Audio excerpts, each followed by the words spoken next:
फिर से एक बार और बहुत बहुत स्वागत है। चलिए, पिछला क्लास जो था वह हमारा राज्यसभा और उपराष्ट्रपति से संबंधित था। आज का जो क्लास होगा वो हम लोग अब एंट्री करेंगे राज्य के अंदर। अभी तक जो हम लोग देख रहे थे वो केंद्र की शासन प्रणाली को देख रहे थे पॉलिटी के अंतर्गत। अब हम लोग देखेंगे राज्य के शासन प्रणाली को। सामान्य तौर पे जिस तरह से केंद्र में शासन सत्ता संसद चलाती है, उसी तरह से राज्य में शासन सत्ता जो होती है वह विधानमंडल चलाती है। कौन चलाती है? विधानमंडल। विधानमंडल जो है इसके भी 3 अंग होते हैं। कौन कौन? राज्यपाल, दूसरा विधानसभा और तीसरा विधान परिषद। ठीक है, ये तीनों मिलकर के राज्य के अंदर शासन सत्ता चलाने का काम करते हैं। देखिए, सामान्य तौर पे आपको कहीं दिमाग दौड़ाने की जरूरत नहीं है। इन तीनों के कंडीशन को अगर आप देखना चाहते हैं तो राज्यपाल को आप अटैच कर लीजिए राष्ट्रपति से, विधानसभा को अटैच कर लीजिए लोकसभा से और विधान परिषद को अटैच कर लीजिए राज्यसभा से। आपका जो है सो कॉन्सेप्ट क्लियर हो गया। ठीक है, ये सेम टू सेम जो है सो तीनों का जो है सो अधिकार, कार्य क्षेत्र सब कुछ सेम टू सेम होता है। अंतर इतना है कि लोकसभा वाले पूरे देश के अंतर्गत के लिए शासन सत्ता चलाते हैं और विधायक जो होते हैं वो राज्य के लिए शासन सत्ता को संचालित करने का काम करते हैं। ठीक है, आइए सबसे पहले जो हम लोग देखते हैं वो राज्यपाल को। देखिए, मैं कोशिश करता हूं कि आपको पीडीएफ भी अपलोड कर दिया करूं ताकि आपका आसान हो जाएगा थोड़ा सा काम। बस लेक्चर यहाँ देखिए, पीडीएफ को देख डाउनलोड करके उससे जो है उसको देख करके अपने कॉपी पे उतार लीजिए और उसको याद कर जाइए, इसको वीडियो को देख करके समझ जाइए। दोनों काम आपका आसान हो जाएगा, आप घर पे बैठे हुए आसानी से स्टडी कर सकेंगे। देखिए, एक बात हमेशा ध्यान रखिएगा, अगर आपके गार्जियन ने आपको नौकरी की तैयारी के लिए भेजा है ना, तो ऐसा नहीं है कि आपकी नौकरी नहीं लगेगी तो परेशानी केवल आपको होगी या आपके गार्जियन को होगी। आप अपने समाज, आप अपने गांव को भी बहुत बड़ी परेशानी में डाल दीजिएगा। कैसे? आप देखिए, गांव में जाकर के पता कीजिए तो बहुत सारे लोग अपने बच्चे को इसलिए पढ़ा रहे होंगे क्योंकि आपके गांव में किसी एक आदमी ने नौकरी लिया होगा।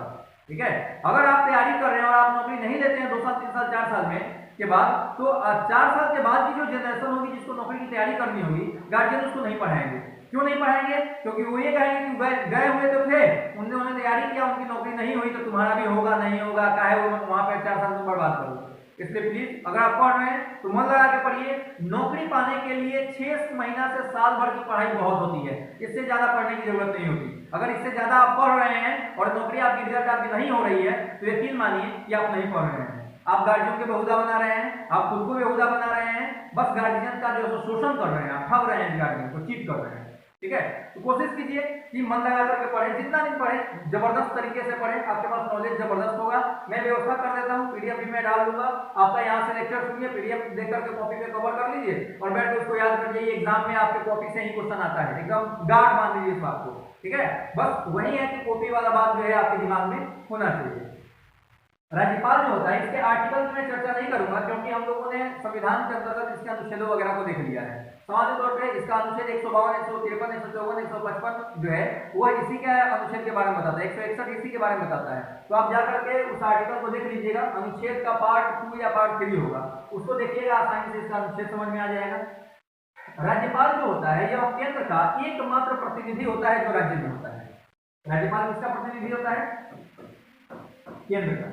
सामान्य तौर पे राज्यपाल की नियुक्ति जो होती है वह राष्ट्रपति के द्वारा की जाती है। राष्ट्रपति के द्वारा राज्यपाल की नियुक्ति राज्य के अंतर्गत 5 वर्षों के लिए की जाती है। कितने वर्ष? 5 वर्ष। अगर आपसे पूछ दिया जाए कि राज्यपाल का कार्यकाल कितने वर्षों का होता है तो राज्यपाल का कार्यकाल जो होता है वह 5 वर्षों का होता है। ठीक है, 5 वर्षों के लिए इसकी नियुक्ति की जाती है। लेकिन राज्यपाल जो होता है वह राष्ट्रपति के प्रसाद पर्यंत यानी इच्छा अनुसार अपने पद पर बना रह सकता है। ठीक है, राज्यपाल को हटाने का अधिकार और नियुक्त करने का अधिकार जो होता है वो राष्ट्रपति का होता है, इसलिए प्रसाद पर्यंत बोला जा रहा है। हो सकता है कि 5 वर्ष से पहले ही उसको हटा दिया जाए या 5 वर्ष के बाद भी वो अपने पद पर बना रहेगा, कोई दिक्कत नहीं। ठीक है, इसलिए मैंने बोला कि राष्ट्रपति के प्रसाद पर्यंत राज्यपाल अपने पद पे बने रह सकते हैं। और इसी के कारण कंफ्यूजन भी होती है, पूछा जाता है कि राज्यपाल का कार्यकाल कितने वर्षों का होता है, तो सब लोग ये जानते हैं कि राज्यपाल का कार्यकाल राष्ट्रपति के प्रसाद पर्यंत इच्छा अनुसार होता है, लेकिन ये नहीं है, उसका कार्यकाल 5 ही साल फिक्स है। ध्यान रखिएगा, राज्यपाल का कार्यकाल जो होता है वो 5 ही साल फिक्स है। वो इच्छा उनका है तो इच्छा से हमको क्या लेना है। आपसे पूछा जा रहा है कि राज्यपाल का कार्यकाल कितने वर्षों का होता है, तो आप 5 वर्ष मानेंगे। ठीक है, चलिए सामान्य तौर पे जो अधिकार राष्ट्रपति के पास होते थे, 7 प्रकार के अधिकार राष्ट्रपति के पास थे, उसी में से 4 प्रकार के अधिकार जो होते हैं वो राज्यपाल के पास भी होते हैं। कौन कौन? पहला, कार्यपालिका, यानी राज्यपाल जो होता है वह राज्य का कार्यपालिका प्रमुख होता है, मतलब जितने भी कार्य होते हैं राज्य के वो सारे के सारे राज्यपाल के नाम पर होते हैं। दूसरा, द्वितीय, जो धन विधेयक राज्य का होता है वह राज्यपाल के द्वारा ही लाया जाता है, प्रस्तावित होता है।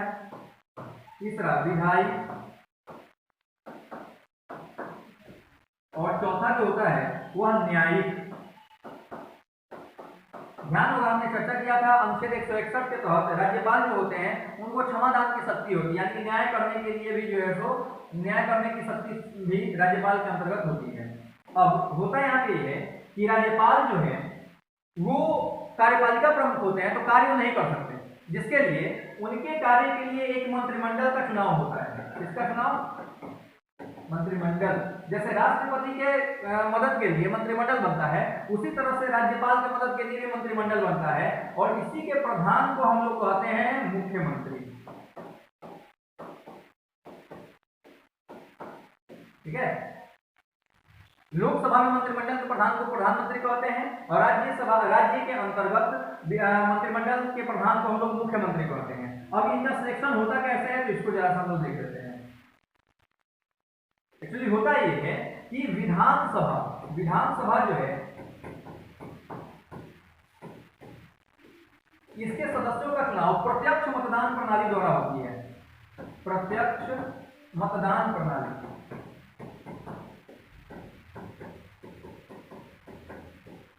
इनका चुनाव प्रत्यक्ष मतदान प्रणाली द्वारा होता है, जिसमें जनता सीधे सीधे भाग लेती है, और जब चुन करके वो आते हैं तो विधायक के नाम से जाने जाते हैं। जैसे लोकसभा के सदस्य सांसद के नाम से जाने जाते हैं, उसी तरह से विधानसभा के सदस्य विधायक के नाम से जाने जाते हैं। और विधानसभा का सदस्य बनने के लिए जो न्यूनतम आयु है वह 25 वर्ष होनी चाहिए। लोकसभा का भी सेम है। ठीक है, मैंने बताया भी था कि विधानसभा को लोकसभा से कंपेयर कर लीजिए।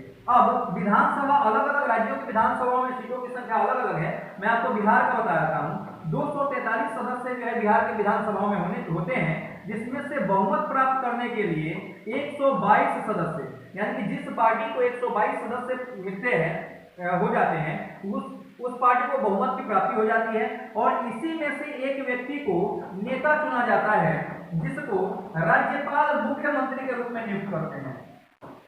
ठीक है, मुख्यमंत्री के रूप में नियुक्त करते हैं, और फिर मुख्यमंत्री के सहयोग से इसमें से मंत्रिमंडल के जो अन्य सदस्य होते हैं उनकी नियुक्ति राज्यपाल के द्वारा की जाती है। यानी कि मुख्यमंत्री जो होते हैं इनका चुनाव नहीं होता, निर्वाचन नहीं होता, इनकी जो है नियुक्ति होती है। निर्वाचन जब ये लड़ रहे होते हैं चुनाव, तो उस दौरान जो है आपको विधायक के रूप में लड़ते हैं। जैसे नालंदा से आपके सीएम साहब लड़ते हैं नीतीश जी, तो वो विधायक के रूप में लड़ते हैं, ना कि मुख्यमंत्री के रूप में। ठीक है, मुख्यमंत्री बनाया जाता है, और मुख्यमंत्री के सहयोग से मंत्रिमंडल के अन्य सदस्यों की नियुक्ति कर दी जाती है, और ये लोग मिलकर के सरकार के साथ मिलकर काम करने का काम करते हैं।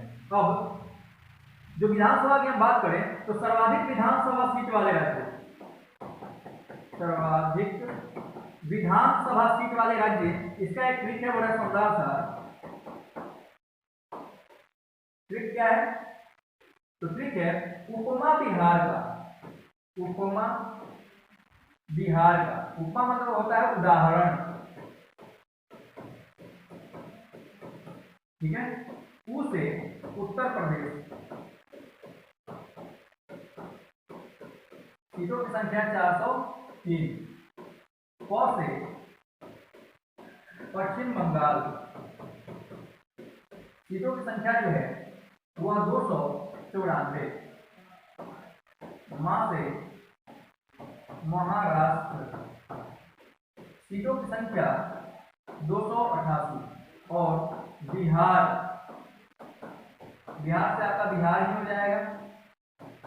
सीटों की संख्या 243, ये है सर्वाधिक विधानसभा सीटों वाले राज्य। अगर हम बात करें विधान परिषद की, तो विधान परिषद के अंतर्गत क्या होता है कि भारत के सभी राज्यों में विधान परिषद नहीं है। विधान परिषद को हम लोग उच्च सदन या उच्चतम सदन कहते हैं, और विधान परिषद का सदस्य बनने के लिए जो न्यूनतम आयु होनी चाहिए वह 30 वर्ष होनी चाहिए। ठीक है, विधान परिषद का सदस्य बनने के लिए न्यूनतम आयु 30 वर्ष होनी चाहिए। विधान परिषद के सदस्यों का जो चुनाव होता है वह अप्रत्यक्ष मतदान प्रणाली के द्वारा होता है। विधान परिषद के सदस्यों का चुनाव अप्रत्यक्ष मतदान प्रणाली के आधार पर होता है। और विधान परिषद जो है भारत के वर्तमान टाइम में मात्र 6 राज्यों में है। रीड क्या है आपका, मात्र 6 राज्यों में विधान परिषद है। अब तुम करना, अब तुम करना, ठीक है। ए से आंध्र प्रदेश, यहां पे जो सीटों की संख्या है वह कितनी है, 50। बी से बिहार, सीटों की संख्या जो है वो है 75। ई से तेलंगाना, सीटों की संख्या 40। यू से उत्तर प्रदेश, सीटों की संख्या उत्तर प्रदेश में 101।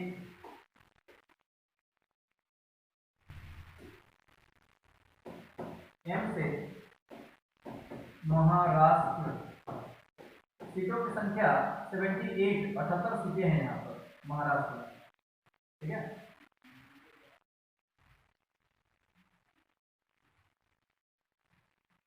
और अगला है करना, करना से कर्नाटका,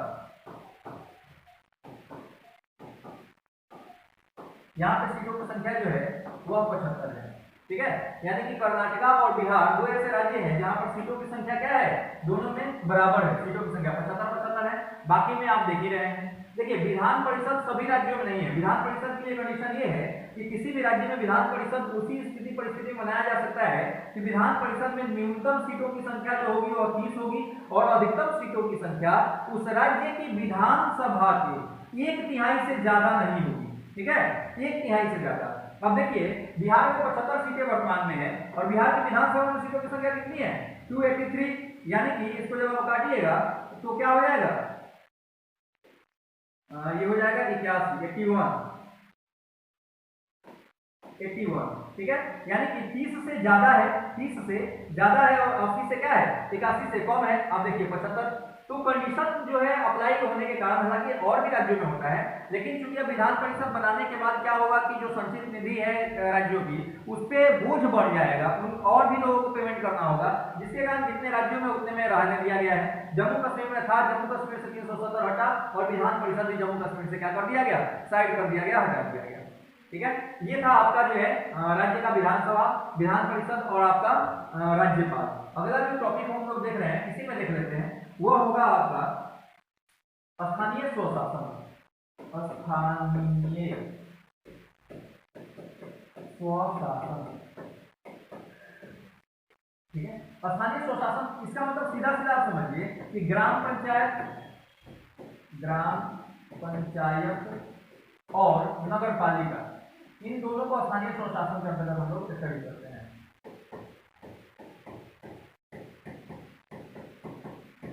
ठीक है। ग्राम पंचायत और नगर पालिका जो है वो स्थानीय स्वशासन के अंतर्गत आता है। अगर हम बात करें कि सबसे पहले ग्राम पंचायत जो है की अवधारणा किसने शुरुआत की थी, तो वो लॉर्ड रिपन की बात आती है, लॉर्ड रिपन। यही कारण है कि लॉर्ड रिपन को भारत में स्थानीय स्वशासन का जनक कहा जाता है, ठीक है। अगर हम बात करें स्थानीय स्वशासन के आर्टिकल्स के बारे में, तो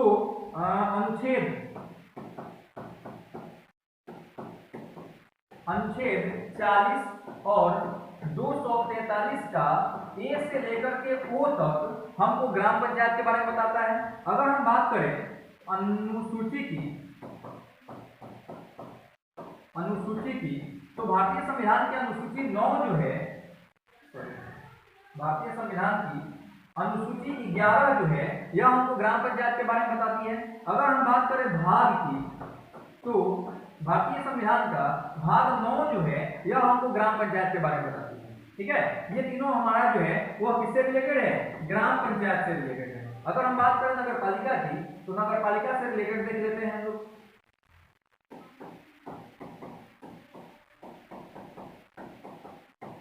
नगर पालिका से रिलेटेड अनुच्छेद की हम बात करें तो अनुच्छेद 243 का P से Z तक और फिर G तक जो है वह आपका ग्राम नगर पालिका से संबंधित है। अगर हम बात करें अनुसूची का, तो अनुसूची 12 जो है यह नगर पालिका से संबंधित है। अगर हम बात करें भाग का, तो भाग 9 का क जो है यह आपको नगर पालिका से संबंधित है।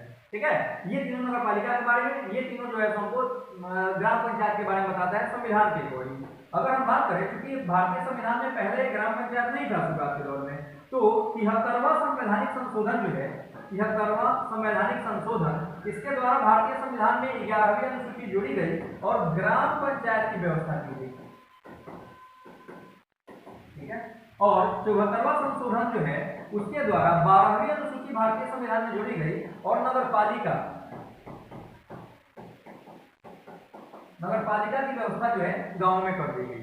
ठीक है, अगर हम बात करें कि वर्तमान में हमारे भारत में जो ग्राम पंचायत व्यवस्था है वो उसका स्तर क्या है, तो देखिए भारत में जो शासन व्यवस्था है वो त्रिस्तरीय है। केंद्र में भी त्रिस्तरीय है, राज्य में भी त्रिस्तरीय है और पंचायत में भी त्रिस्तरीय है। और भारत की जो पंचायती राज व्यवस्था है वह बलवंत राय मेहता समिति, ये बलवंत राय का कुत्ता वाला नहीं है, ये समिति है जो बनी हुई थी जिसने ग्राम पंचायत से रिलेटेड बातें हमको बताई थी। बलवंत राय मेहता समिति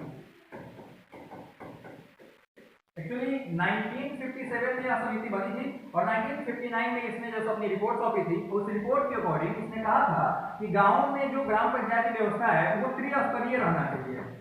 त्रिस्तरीय, अब त्रिस्तरीय में क्या, तो त्रिस्तरीय में देख लीजिए तीनों स्तर क्या क्या था। पहला जो होगा ग्राम स्तर पर ग्राम पंचायत,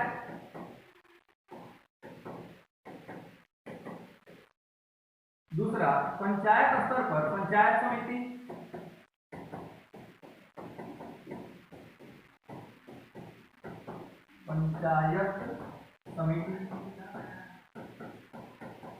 और तीसरा जिला स्तर पर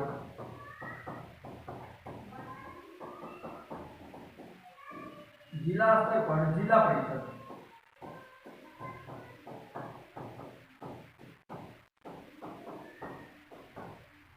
ठीक है, ये तीन स्तर हैं जो हमको ग्राम पंचायत के एक रूपरेखा तैयार करके देती है। ग्राम स्तर पे ग्राम पंचायत कार्य करती है, पंचायत स्तर पे पंचायत समिति और जिला स्तर पर जिला परिषद कार्य करती है। यही जो है बलवंत राय मेहता समिति की देन है।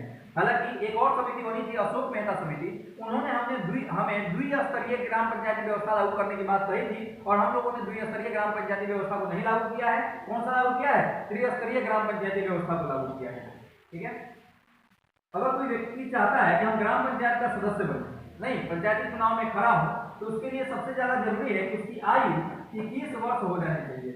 ठीक है, जिस तरह लोकसभा और विधानसभा के लिए 25 वर्ष, राज्यसभा और विधानसभा के लिए विधान परिषद के लिए 30 वर्ष, राष्ट्रपति, उपराष्ट्रपति और राज्यपाल के लिए 35 वर्ष है, उसी तरह से ग्राम पंचायत और नगर पालिका का सदस्य अगर बनना है तो आपकी न्यूनतम आयु जो होनी चाहिए वो कितनी वर्ष होनी चाहिए?